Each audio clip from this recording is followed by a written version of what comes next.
Today is Sunday, September 12th, 2021.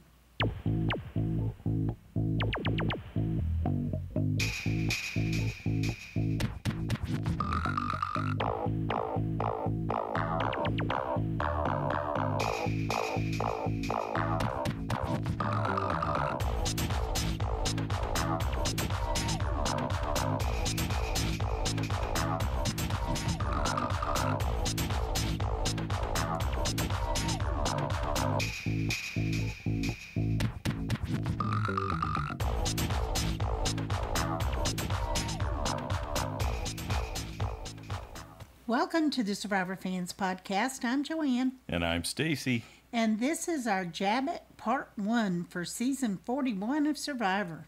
We'll talk about what JABBIC means in just a second, but we're back. We are back. Survivor is back, therefore we are back.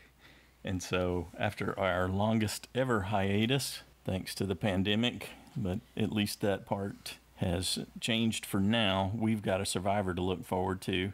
And when we have a new season of Survivor, what we like to do before the first episode airs is our Judge a Book by its Cover show, because we want to start becoming familiar with the castaways. We want to be able to recognize who's who even during the first episode, and we found this is one of the best ways to do that. We just go through whatever information we can get. A lot of it's reading their bios. Sometimes there's interviews. We got some interviews that were done with them with some stock questions that they went through and some little bitty video clips. Dalton Ross got to do a few questions while they were out there before the game started. So you get to see him. Mike Bloom. See him talking. That was the Parade Magazine interviews. Yeah. So we know who the tribes are. We know who the castaways are. Paul's got a roster up. Yay, Paul. And we're going to go in that roster order as we go through here. And the intent here and then on the follow-on show where we hand the reins over to you is to get those first impressions. So that's really what it is, and I think that's what I based the majority of my decision on. It didn't change a whole lot when I got to see a little more on each of them. Yeah, and we don't know any of these people, so all the things we say are what we think their character in the show will be. Yeah, it's not supposed to be a reflection on them as people or their value in the world or anything like that. It's just in the context of the game and how we think they might play a role, what slots they'll fit into, those kind of things. Judging a book by its cover. Yeah. Which is what JABBIC means. It's not fair for them at all, for sure. But that's just how we start going. No, and sometimes people have called us on it. We're like, absolutely. I heard You're right. what you said. It's like, okay. Okay, following the roster, we're going to kick it off, jump right in with the Blue Tribe, Lavu. First up, we got Danny McCray. 33 from Frisco, Texas. He's ex-NFL, which almost guarantees he will not win. Yeah, I thought that too. That's and unfortunate. I really liked him.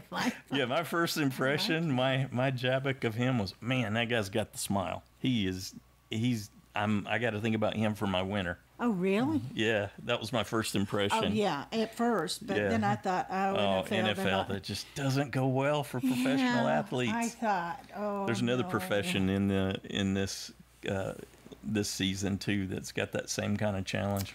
He says he's competitive, he's charismatic and optimistic. His pet peeves are lying, not being on time, and lack of accountability and of awareness and consideration for people's time and space. And you can tell this guy's a go-getter. He went and got his MBA after he left the NFL.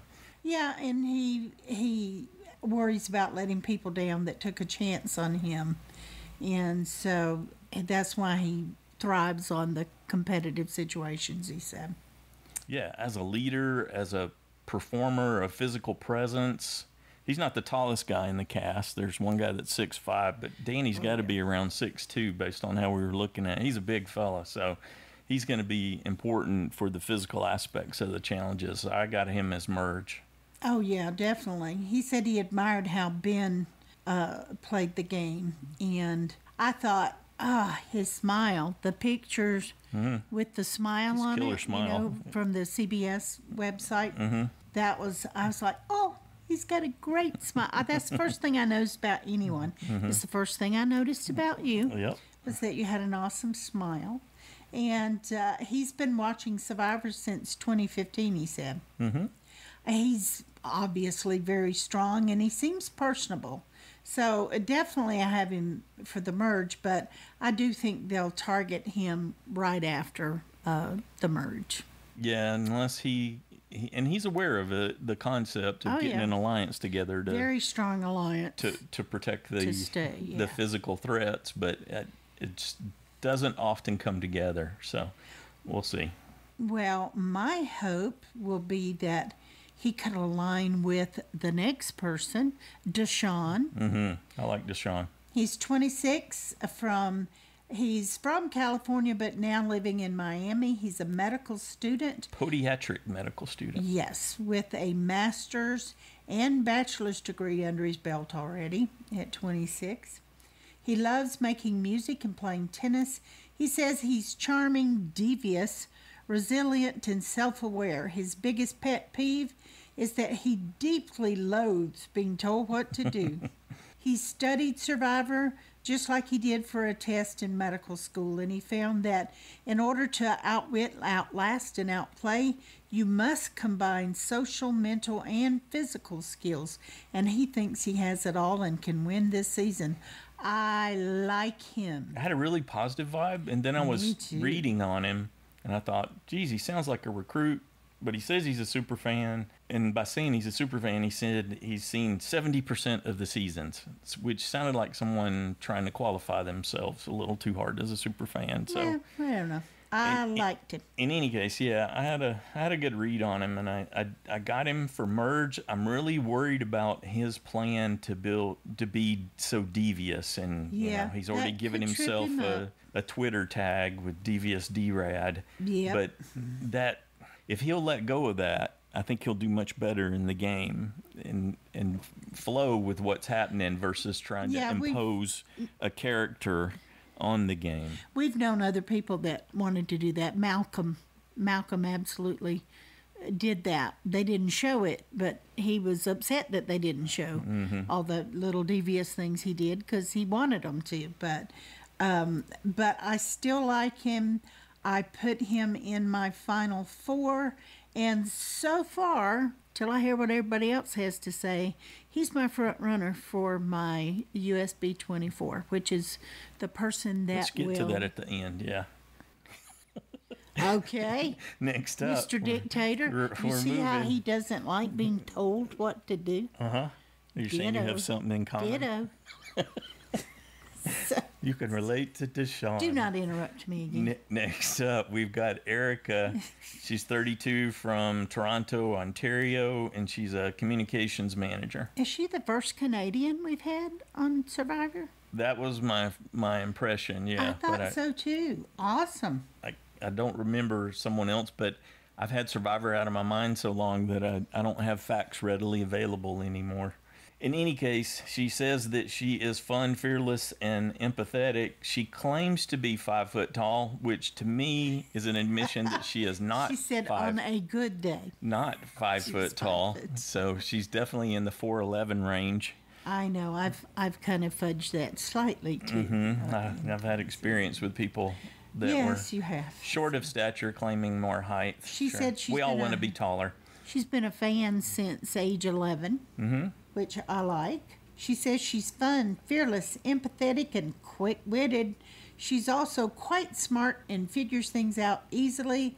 Her pet peeves are ignorance and men in ill-fitting jeans. Weird. Okay. She was going for humor there, I guess. I don't know. Yeah. She said she's been manipulative since before she knew what it was. So I thought, that could trip her up. Though I really immediately liked her when I saw her personality, her whole vibe.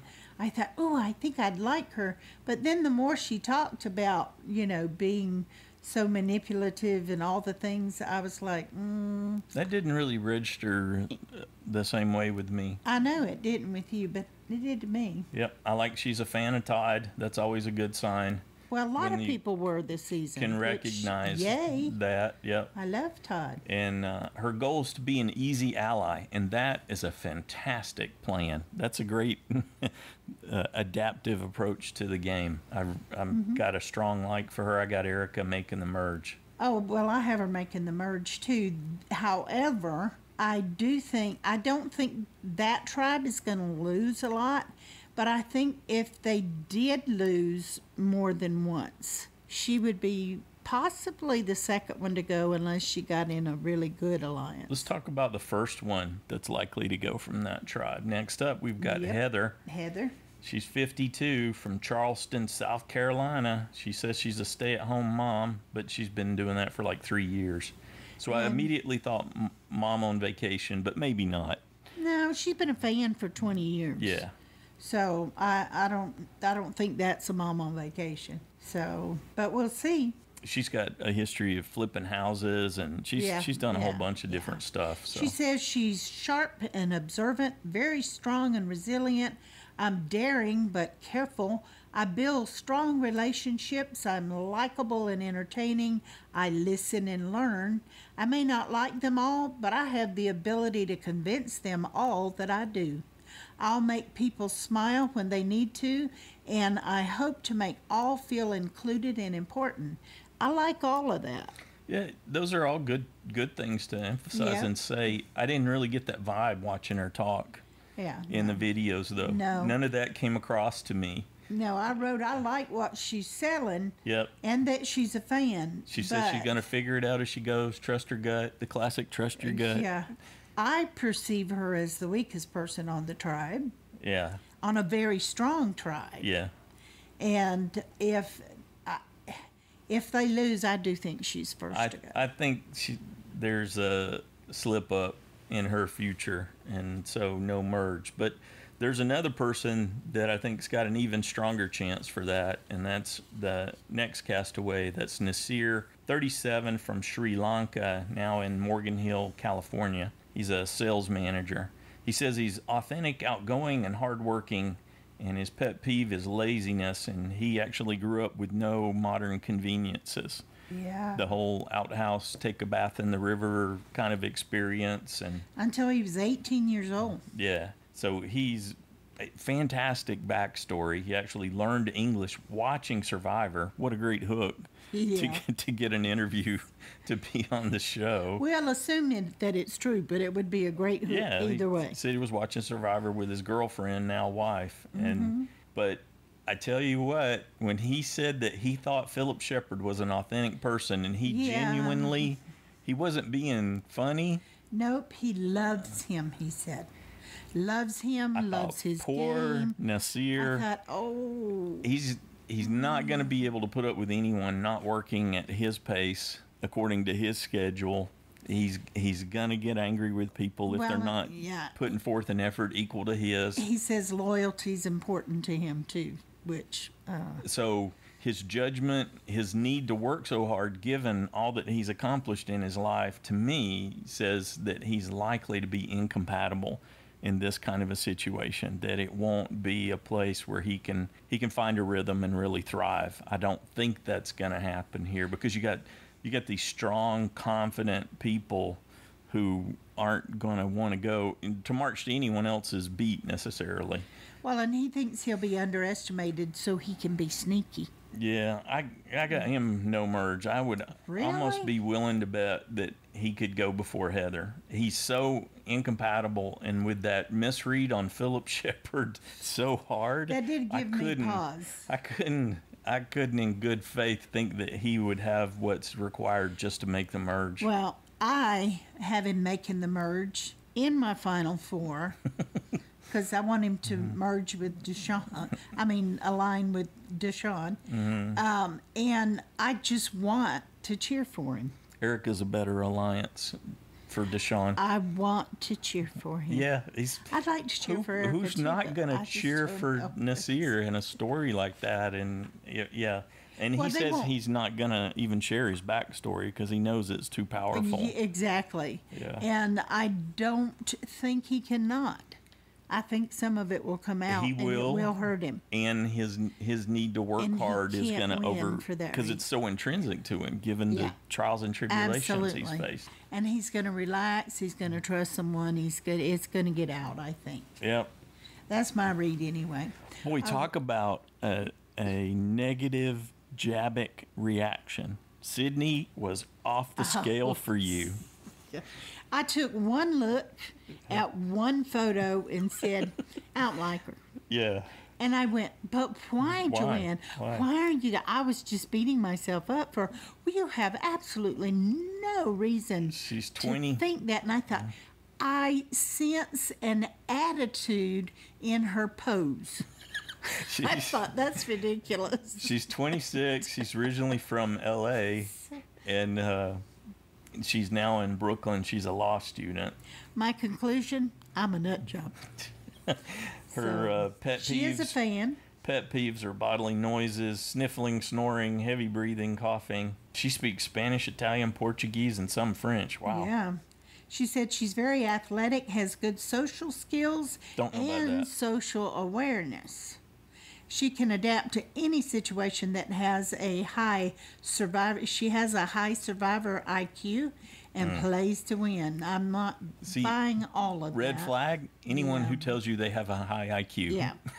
Well, in one interview, she said she's going to play like Denise, loves how Denise won, blah, blah. And then in another one, she says in her bio, she's going to play like Natalie White.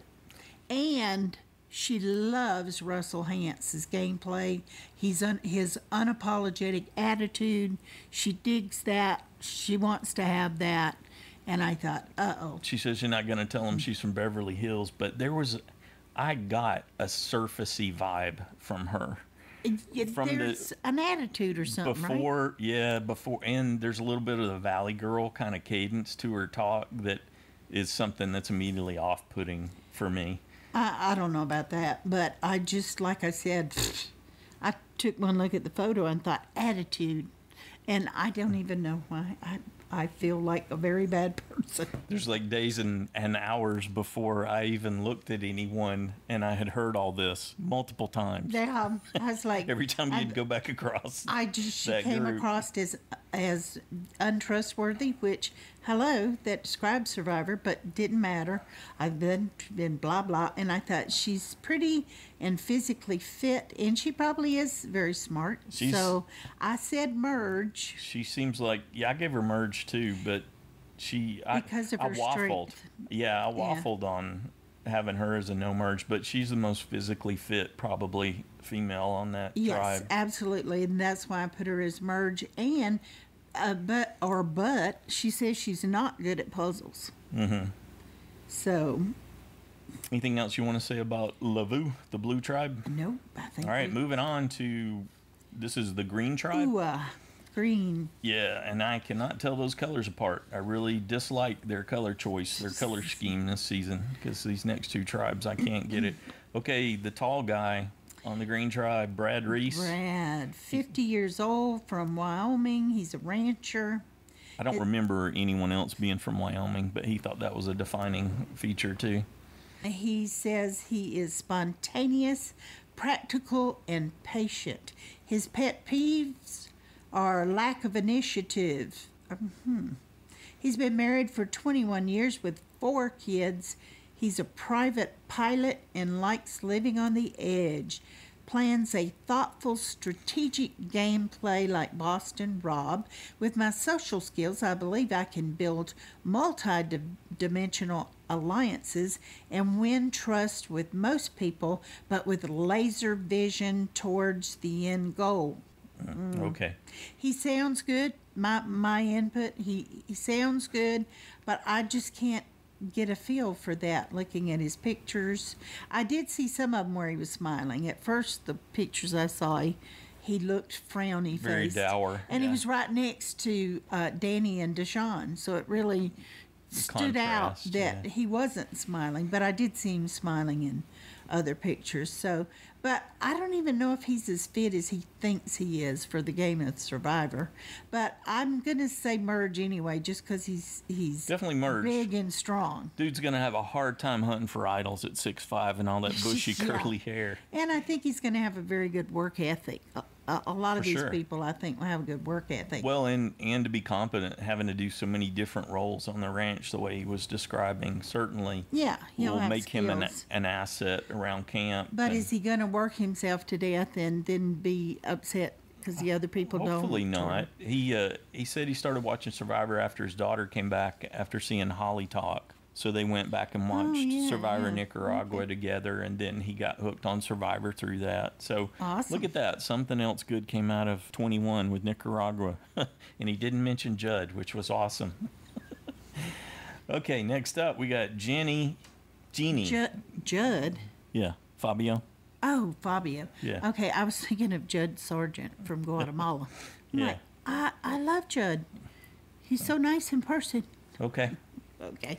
Anyway, sorry. Let's talk about Jeannie. She's 46. She's from LA, but now she's in Portland. She's a grocery clerk, and her hobbies are cooking, video games. Okay, I'm on board with that. She likes antique shopping, and that gives her something in common with one of the members of the next one tribe. of the guys. Mm-hmm. Yeah, they both are big into antiques. That's Xander. She says she's funny, kind, and sensible. I like that. She says she's also very likable and sincere, so people tend to trust her.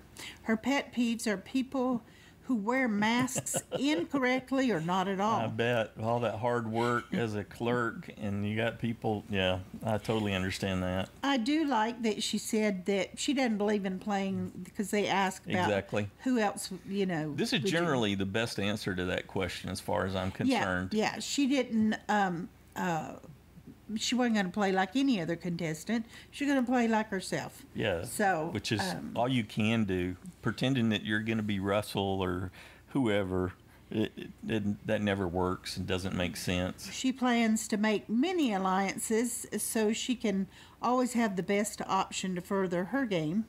I thought she seems so nice, but she doesn't look physically fit. If she can do well in the challenges and around camp and make good alliances, then I think she could have a chance, but I put her as no merge. I am never keen on the nose ring. That just doesn't, that's an off-putter for me just a youth in terms of a JABBIC response. But that's... Yep, I'm just sharing. That's this is my personal. judging a book. We don't care. Okay.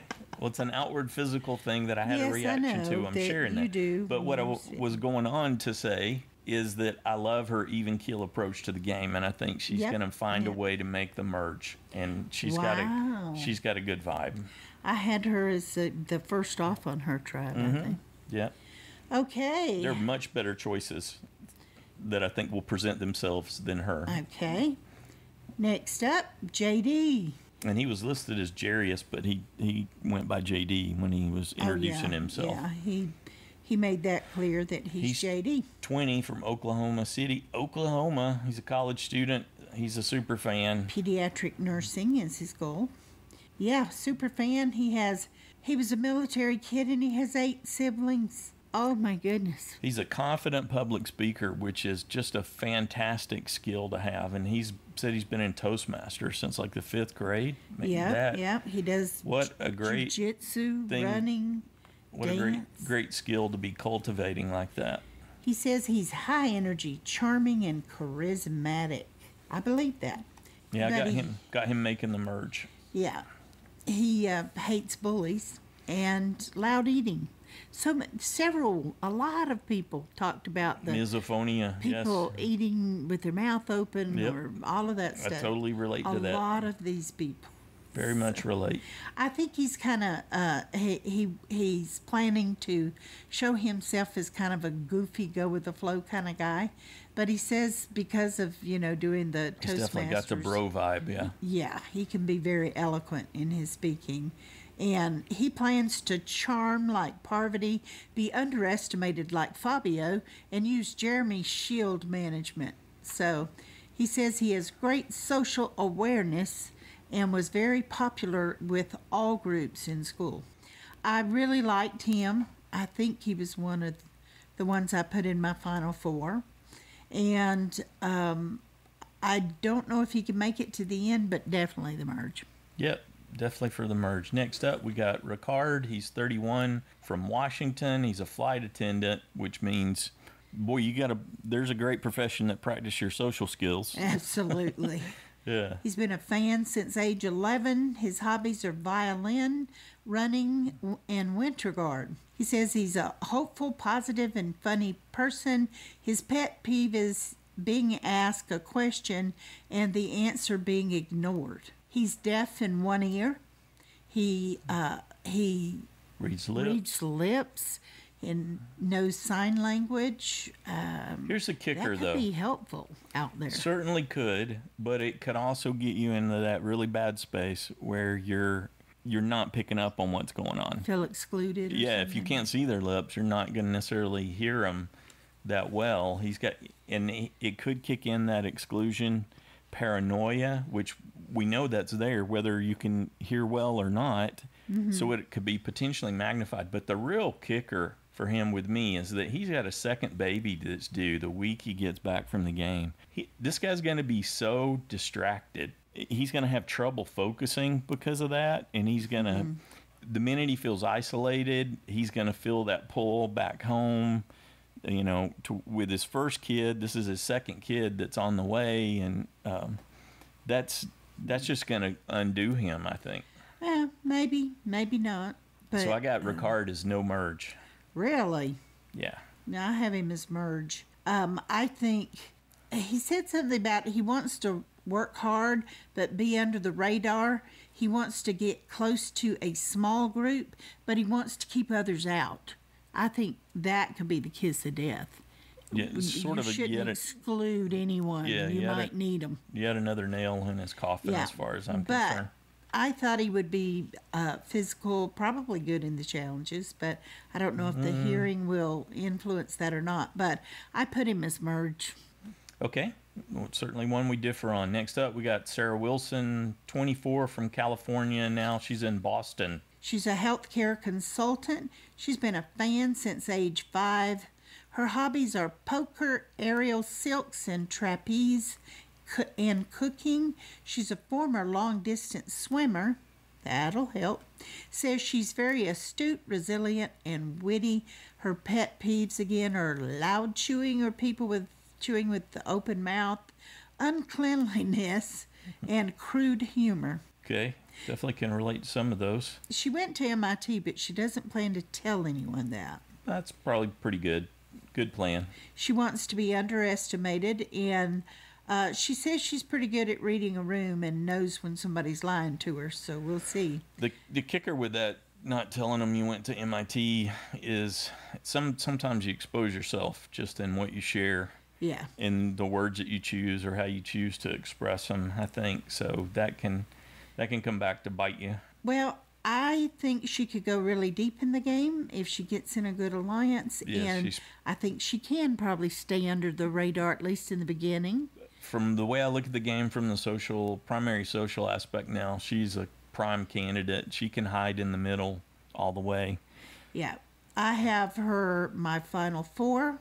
I have her obviously making the merge. Yeah, I got her making the merge too. Next up, we got Chantel. She's 34 from Toronto, Canada, now living in Washington, D.C. She's a pastor who, yet another job category that does not historically do well on Survivor. Although she says she's a mafia pastor, so she's not going to have trouble.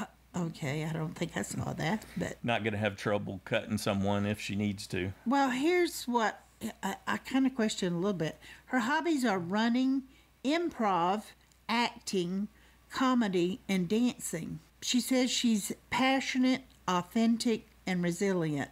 Her pet peeves are bad breath, secondhand embarrassment, and slow talkers. She likes to talk to people and hopes they'll trust her. She wants to work with someone who is as decisive and confident and sure of themselves as she is. she said she grew up with very little and overcame adversities to get where she is now.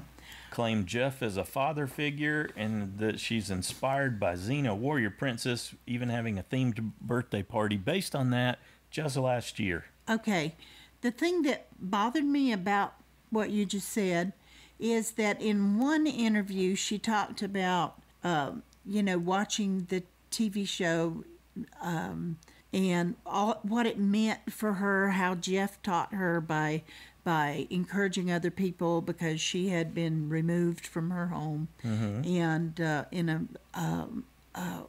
Foster care. Yeah, foster care. And so, and then she said the same thing and didn't mention Jeff in another question and talked about Xena Warrior and having all the posters. And so, I don't know, part of me started to think, improv, acting, comedy. I'll say one more thing that I really liked about what she said, that she was going to be scoping locations for idol hunts.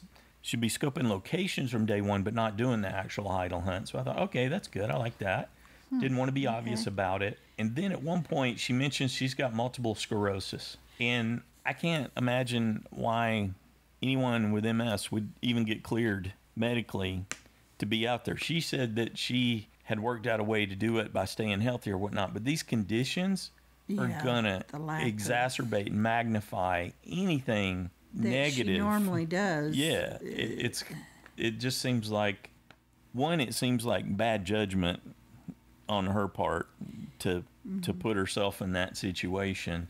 And then I guess the other takeaway I had on her, the other reaction was I got this really jumbled vibe from her. And it was like you're not seeing all over the place. Exactly. You're not seeing who she really is. There was just like all these little, like it's, what was that movie, Jacob's Ladder, where the image is, vibrating at this super high frequency. There was like this shimmer around her that this isn't, whatever she's saying, that's not who, I don't know. That was the reaction that I had. Not saying that's got anything to do at all with her. And then all the therapy talk where, it's this and processing and she did this and got this out of therapy. But I thought you're still deep in that. And I can understand why you've overcome a lot in your life to be where you are. Yeah, she said she was even a member of a gang at one point, which, wow, that's awesome. She, moved away from all that. Was able to extract from that, yeah. Absolutely. But I didn't end up with a positive. Yeah, I didn't either. Vibe there. And yet I liked her, but I was confused too. I liked her, but then some of these were like red flags for me. There's gigantic red flags here. And gigantic. I hope having MS doesn't hurt her out there. I don't. Yeah, I hope she doesn't hurt herself. And maybe I don't know a whole lot about it. There's probably a spectrum like there is with a lot of things. Things aren't binary. Get that. And so maybe it's just this really super mild thing that she'll be able to manage. But just everything, all these things just added up. And I said no merge. I put merge unless she had health issues, but I think she can. I think she's gonna do well, especially in the beginning. I do challenges. She seems like she's just a large physical presence. Yes, yeah, so. Exactly. That's why I thought, I think she would do well in the challenges. So. And you would think that the pastor thing or get her a pass for a little bit, but. Yeah, I just don't think. For what? I'm not sure what you. Oh, well, she's pastor. She's not going to have ill intent. She's not going to backstab. She's not going to lie. She says she's going to do those things, but it's so at conflict with what her, her professional choice is there that it. Okay, so we differ on that one as well. Next up, we've got Yase, the Yellow Tribe. Again, looks identical to the other one to me. Then first in that tribe, we got David. He's 35. He's originally from California, now in Chicago, and he's a neurosurgeon. He was the other one I had an immediate reaction to his picture. Yeah, there's something about his eyebrows. He's got kind of a villain. He's going to do well. He's got a villain look to him when he's not smiling, yeah. Yeah. And he says a lot of really nice things, and that he says he's... I think he's a recruit. You think he's a recruit? Mm-hmm. Huh. He says he's determined, passionate, and stubborn. Hey, you're a neurosurgeon. Congrats. He said he has a very confident exterior, but he still has to process a lot of emotional baggage, even from being a neurosurgeon and having to deal with life and death. So I thought, okay, I appreciate that. His pet peeves are people's incompetence, laziness, and a lack of self awareness, which to me says maybe slightly intolerant. Oh, slightly, yeah. And so he says he knows how to pander to people and to make them feel valuable, even if he doesn't believe it. Don't believe it. Don't believe a word of it. I don't either. And if you probably ask the people that he thinks he convinced of that very fact, they would say no. They'd laugh at him. But they're in a position where a neurosurgeon's talking to them, so. And he says he would absolutely dominate in a final tribal. He comes across as harsh and overconfident. I think he's going to have trouble connecting. Yeah. I do think he'll merge because they're going to need some of the physical, some of what he's able to deliver, maybe being able to deliver on puzzles and things like that. So, but. Yeah, I put merge just because he's, a young, strong man. Yeah. Fits the basics for making it in the beginning. If he ends up being bossy, that could change quickly. All right. Next up, we got Eric. He's 51, originally from Atlanta, now in San Antonio, Texas. Cybersecurity analyst. He's a former college professor. Definite fan of the show. Says he's open-minded, optimistic, and confident, and his pet peeves are people who are slothful. Chose slothful instead of lazy, huh? Condescending and sycophantic, and he's a big scuba diving fan. His style of gameplay would be a combination of Richard Hatch, Wendell Holland, and a touch of Boston Rob. And he's out there to prove to himself that he can actually win it all. And the thing that threw me off about him, so I'm in that same kind of area with cybersecurity, although the thing that he works on I find mind-numbingly tiresome to deal with, but I'm glad there's people like Eric to work on it. Yeah. But he wants to slow the pace of the game. And I thought, wow, that is the most incompatible approach to what's about to happen in season 41. With less days to do. That would have been something you could potentially consider with 39 days, but with this being down to 26, it just. Well, I said he looks fit and athletic. Plus, I liked his smile. Yeah, but he's the oldest on the tribe. Yep. And I'm just not sure how he'll relate to the younger people and his idea of how to play the game. So I did put merge because he looked strong. Asset in the early game. But yeah, I got him merged too. Okay, up next we have Evie, 28, from New York. She now lives in Massachusetts. She's a PhD student. She's watched since season 37 of Survivor with a whole group of friends. That sounded fun. Yeah, their watch party. And that they even watched during the pandemic. Yeah. Even if they found had a way to do that. Do a Zoom, they continued watching shows. So she says she is extroverted, enthusiastic, smart, but not very athletic. She's never worked out, but she swims well. She's 5'2", so she doesn't think she'll be seen as a challenge threat. She's going to play a social game. There's like what she says and how she comes across outwardly. So I got a try-hard vibe off of her, along with she's pitching herself as a female Cochran. And you know that helped with the casting, and then they worked with her to do that. But I got a sense, too, from parts of her bio that she's got a chip on her shoulder. And I actually went with no merge for her. I did, too. I think she really wants to play a good game. And I think she could be likable. But I'm afraid she's going to be seen as weaker because she's so small. And I just think she's going to get sent home early.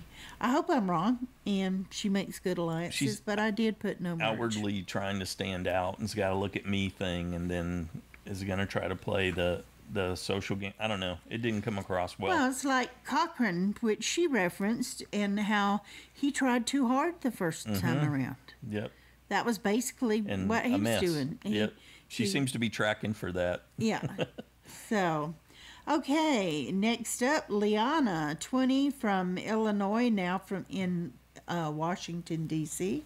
She's a college student. Her hobbies are dancing, running, and writing poetry. She says she is adventurous, loving, outspoken, and hates when people chew their mouth open. Huh, I just realized that her and, what was it? Chantel? Chantel? They're both from yeah, D.C. Chantel. I wonder if they know each other. That'd be interesting. Okay. Okay. She said she even got to perform her spoken word for Congressman John Lewis during a fundraiser. Wouldn't that be funny if Chantel was her pastor? Oh, goodness. Her hero is Misty Copeland, who broke barriers for future... Awesome reference. Yeah, black ballet dancer. She hopes to have Tony's gameplay skills and Elaine's people skills. Yeah, he won't be a can of biscuits. Is that what you're about, Liana? She thinks she's strong enough in all areas to win the game. I think she's very pretty. She has a good smile as well. And she's so young, and that could really hurt her in the game. Yeah, it could help her, but it could hurt her too. My summary of her was the delusions and grandeur of youth. That was really what the vibe I got off her. There wasn't a lot of content. There wasn't a lot of life experience to reference. And I think she would be an easy vote out, no merge. Yeah, I put no merge too, even though I could see somebody grabbing her up who thought in they an could alliance. use her to, Yeah, exactly. to, somebody like, I don't know, David, or who would want to, get yes people or something. And, But she sounds like she wouldn't be a yes person. So Right. Anyway, I put no merge. Yep, same for me. Tiffany, 47, from New York. She's a teacher. Good on you, Tiffany. Self-admitted to being loud, which, yes, I can confirm after watching a video with her. Yeah. She says she's funny and loving, but loud. And her pet peeves are, I hate being wrong, and loud I'm not chewing sure that's a pet people peeve, with but- open mouths, and people in power that abuse it. Okay. She said that she's very social and used to being a leader and can relate to a lot of people. I thought, oh goodness, Tiffany a leader, David a leader. I liked her whole approach to the situationship that she called it, so that she's going to set up situationships, not relationships, because it's so short term. I liked that take on things, that perspective. And she knows about life, about risk management, given her run-in with cancer and everything that she had to do, and the proactive removals, the double mastectomy, and all the things that she's had to deal with. Man, she's got skills for making... Pretty awesome. Yeah, for all that. And great story about how she's come to be who she is, but that... I don't think it's going to go well in the game. That I had that immediate reaction because she's so brash and self-admitted loud. Well, and that she's worried about superficial things like sharing her age and stuff like... It hurts the women who are older. Certainly they get judged by that, but she was going to tell him she was in her 30s. In her 30s instead of her late 40s. Because she thought 40s. She could pass, somehow. Well, the thing is I laughed because I thought, Liana's 20. Right. Even if you're in your mid-30s, you're still old to her. And even Xander, he's 21. Yeah. You're going to be old, whether you're in your 30s or your 40s. Right. They still will see you as old. You're double their lifetime. So exactly.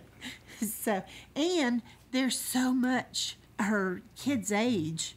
I don't think she'll be able to help herself at times to get a little bit bossy. Like, you go do that. Speaking of her kids, there was that really off-putting thing that she said, too, which is, I'm on Survivor now. I'm going to show them you can do anything. Start by making your bed. How about you start by making up your bed? Yeah. It was the way she said it. Yep. It was like, oh, that's obviously you can see that coming issue. out the minute she's tired and hungry. Yeah, I thought so too. That isn't going to sit well with anyone. Y'all go get that water. No merge.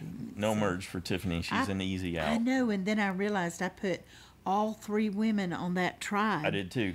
No merge, and then when I told you about it, you said, I did too. And I'm like, really? So we were like, wow. Probably we're wrong, but that was our read. We're always wrong. Yeah. I accept that. But And then last but not least, we got Xander. He's 21, originally from Jacksonville, Florida. Now he's in Chicago. He's a student and an app developer. He says he's independent, resilient, adventurous, and speaks fluent Mandarin. Yay. Conversational, I think, is what he said. Did you read him say fluent? He said fluent. I think on his LinkedIn it said conversational. Absolutely was written. He was there for 2 months doing an internship. There. Okay. I wrote it that way. Like Erica, he's big into antiques. He really likes that. His pet peeves are laziness and cockiness, especially from people who like to bark orders. Tiffany. Reference Tiffany. Yeah, loud. Tiffany. He'll see it as and orders. He's going to have more value just due to his physicality in the tribe than Tiffany, for sure, unless she's some kind of puzzle genius. He talks about making sure people see his bubbly, energetic self and be very flattering to people. I thought, that'd be a red flag. It's easy to dismiss him. He's a beneficiary, self-admitted beneficiary of a very successful father who's a doctor in Jacksonville. And so he's basically funded Xander's adventures and his travel and all these other things. So here's another thing I found interesting. He said, if I go stoic and don't say much, people assume I'm this scary, big, athletic guy. I thought that was an odd thing to say, so that must mean he does do that, and people have pointed that out, right? Sure. Otherwise, why would he say that? Because that's what you've got. That's the most prominent outward signal is his physicality. So, yeah, I get that. And he said he won't tell people that he started his own company and that he's one of the youngest Flutter developers in the world. I don't know why. Why would you brag about being a Flutter developer? That was a strange brag. Well, then I was reading. That's a cross-platform development environment. So it's just really weird. He says he's traveled the world, done art, poetry, and journalism. And I looked at that and I went, you're 21. Mm-hmm. How much of the world can you really have seen at 21? I think he's traveled quite a bit thanks to his dad. I get that, and he had the opportunity. But, to my mind, I was like, huh? Yeah, but I don't think I ever flew on a plane till I was that's the older than that. Kind of the folly of youth too, is that when you only know where you are in life. Exactly. You've got no clue what's coming and how many other dimensions and things there are to experience. So yeah, I guess it's just I didn't have that kind of advantage. So, but that might be the basis of it. I do have him as merge, so that and me you got too. him merged. So he's young, he's strong. Yeah. I think he could be quick-witted. Yeah, yep. I like his upbeat attitude so far, and he could do well. So, who did you have first out? Which tribe, and who do you think's going out first? Why are we not going to finish the rest of the people? That's it. We're done. Oh. You've turned your page over, and you've started again with that same tribe. Wait a minute. Okay. Yeah. Okay. Confused Wrong yourself. Page. Never mind. I have him making the merge. I was reading off You the just wrong picked up the first page and thought you had more to do. Okay. I did. I thought, wait a minute, what about all these other First people? out. Okay, my final four is Deshaun, Nasir, JD, and Sarah right now. Okay, and we'll do final also, fours. like I said, thinking of, yes, I'm going in my order, not yours. Right now, I'm still thinking of Deshaun as my pick to win. I'll see after I hear everything else. As for the first off, I just chose Green loses and Jeannie goes home. Okay. All right. So you've got green. I've got the yellow tribe, and I got Tiffany going first. And my final four is also Deshaun and Erica, and I've got Jeannie. You're first off in my final four, along with JD. And my pick to win right now is Erica. I think she's got what it takes to pivot and move in the middle and survive long enough, and then to scoop it up at the end. And I think being a comms manager means she's going to be able to put together a really good story for herself. Well, I can say that I'm actually excited to really see these people in action and see a new cast. Yeah. Yeah. It's like, oh, I'm excited to see what you can do in the game and see how you choose to play. And so there are people I'm excited about seeing. Let's talk about a few things that they released about this season. There was an article about how CBS is focused. They've got a new diversity focus and inclusion initiatives. And their targets for their unscripted or the reality shows in 2021 and 22 TV season is that no matter what, each cast will contain at least 50% contestants who are Black, Indigenous, and people of color. They coined an acronym for that, for BIPOC, so I like that. I like the increased diversity. Early on in my career, I recognized the power and the value of the diversity, so I look forward to that helping grow the game from that perspective. And there's a Probst interview, and we'll have links for the different interviews and the references that we used for putting this together. They'll be in the show notes for this episode. We're going to have 26 days instead of what we're used to with the 39. And of course, that's going to allow them to save a lot of money. Probst said they were unwilling to be isolated for the 100 days it would take to film 2 seasons back to back in isolation, so that's part of why they cut it down. 18 cast members instead of 20. Yeah. The reward challenges, he says, are going to be scarce because there's probably just not a lot of time for that. And he's got this theme where they want to make it dangerous. He latched onto this idea of there's a monster, and does the monster eat you or do you eat the monster? And after he thankfully threw away the fire token expansion that he had been working on for over a year, he said he called Mike White and ran it by him, and Mike asked him, okay, but is it fun?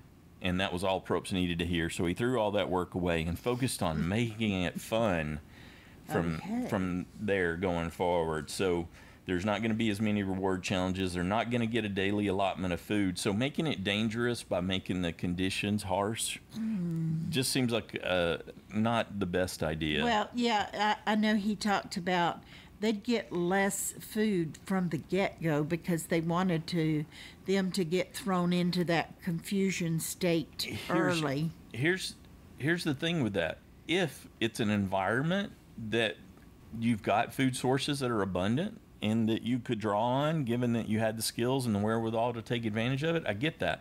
But they're wearing out these locations to the point where they're having to bring coconuts in and bring bamboo in and put it there for them to use. And so it's a little bit at odds. Certainly, it'll save them money, just like getting rid of the theme. This is season 41. It doesn't actually have a theme.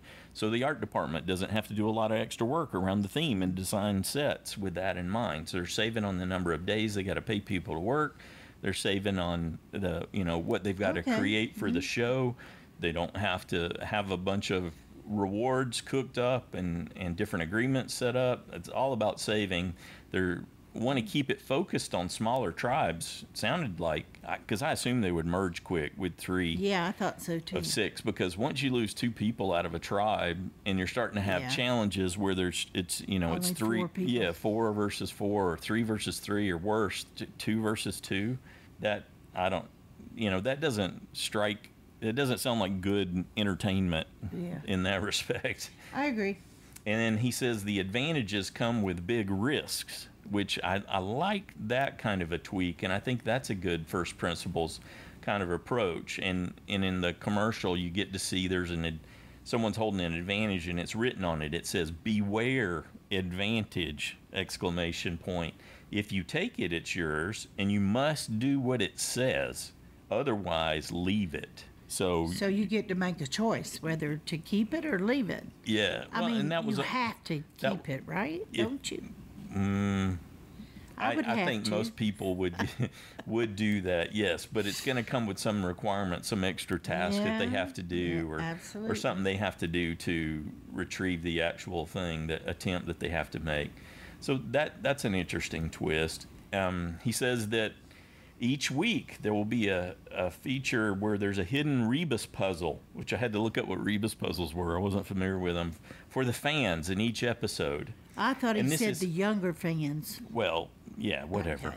Okay. Because he thinks the Rebus puzzles appeal to younger fans more. Okay. So if you've got the picture of an eyeball and a heart and the letter U, I love you is an example of a Rebus puzzle. Or if you had the word attempt and the word understand, and then there was the number 2 understand, it would be attempt to understand. You know what I think when you say that? What's that? I don't care. Here's my thing. This is their attempt. They're like, this will make it fun. It has no bearing on the game, although supposedly once you've solved all the puzzles, there's going to be some tie-in, some conclusion to it at the end of the season.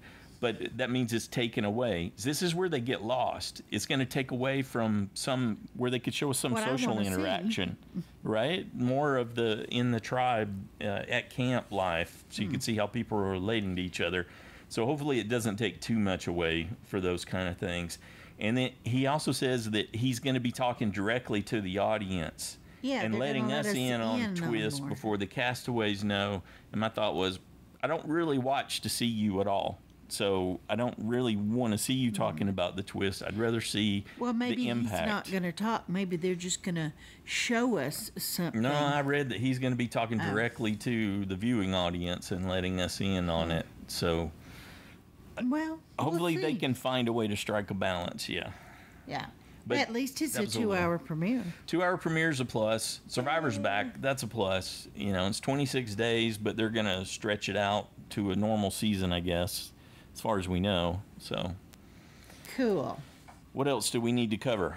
Well, we need to just, I guess, end with all of our notes. Talking about next steps, right? So yeah, let's cover some things. So next step is JABBIC Part 2, and that's where we hand the reins over to you. So that feedback is due before noon on Saturday, September 18th. And whether you write it up or you call into the voicemail or record your own audio, which is also an option, please keep it in that 3-minute range so we can get everybody in there and share everybody's thoughts and first impressions in the JABBIC Part 2.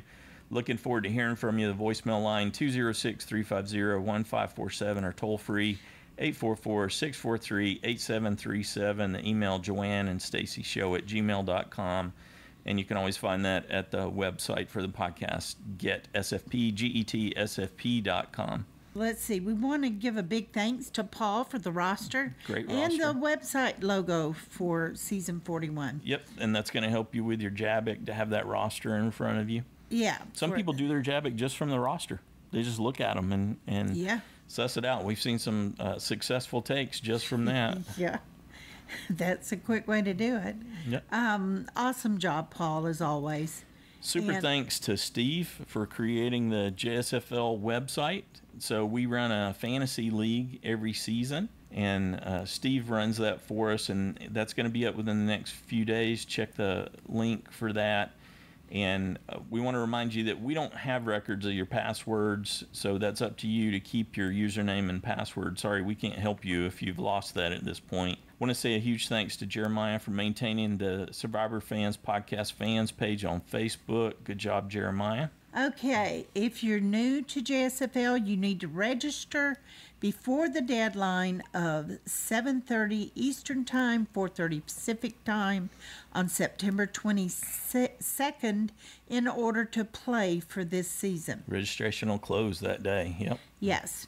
So, and go to the website and the JSFL website and read the official rules. Just click on it and check that out so you'll know how to play the game. You got to pick 4 castaways you think are going to be safe for the first vote out. Yep.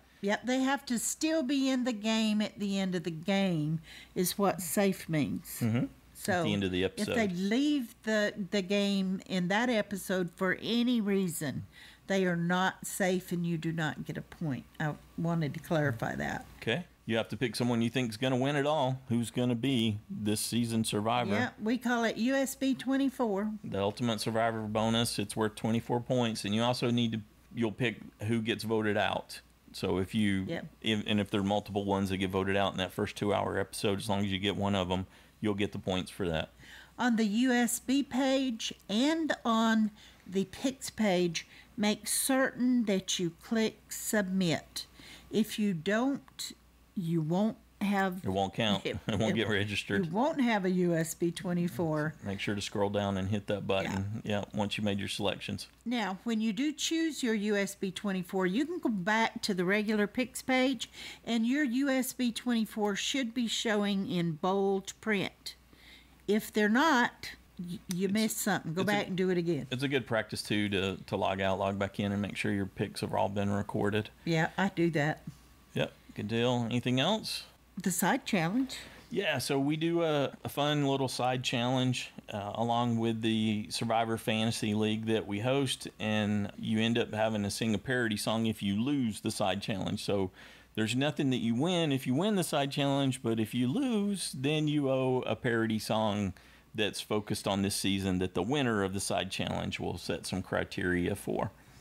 And we need an email from you saying that you explicitly want to be in the side challenge for this season. Don't assume. Does not work. And we need it before the first episode airs there on the 22nd. Jay Kindred, who won the last side challenge, chose Chuck Berry's song School Days. And I've got a parody that I'm still working on, but should have available. You know, it's not like I didn't have enough time, huh? I did start on it right after the season ended, and then when everything went south, I was like, yeah, well, I'll come back to this. Yeah, I think that's a mistake. The quicker you do it, the better. Yep, said someone who's never done one, but in any case, I would never enter. There's some risk associated with that, but it's fun. I would never do that. It's stressful enough just choosing for JSFL. Right now, but my stress is remembering enough elements of season 40 to put in a song. Well, that's why you do it right away. Is that right? So look at that. And make your bed. Thanks, everyone. Thanks, Tiffany. Now you're the one I'm going to have to bug to get it done. All right. Well, there you are. We look forward to hearing your thoughts about this new season. What do you think about the lack of a theme? Who do you think is going to win? Who's your final four? Who's first out? Yeah, try not to cover the bio stuff. We did that. So for those people who don't want to go seek it out, they just want to get an overview, then that's why we do that. We're looking forward to hearing from you. Oh, I'm so excited to hear people's voices again. Yeah. And we've missed you. Welcome back, Survivor. Welcome back, Survivor Fans Podcast. Have a good one.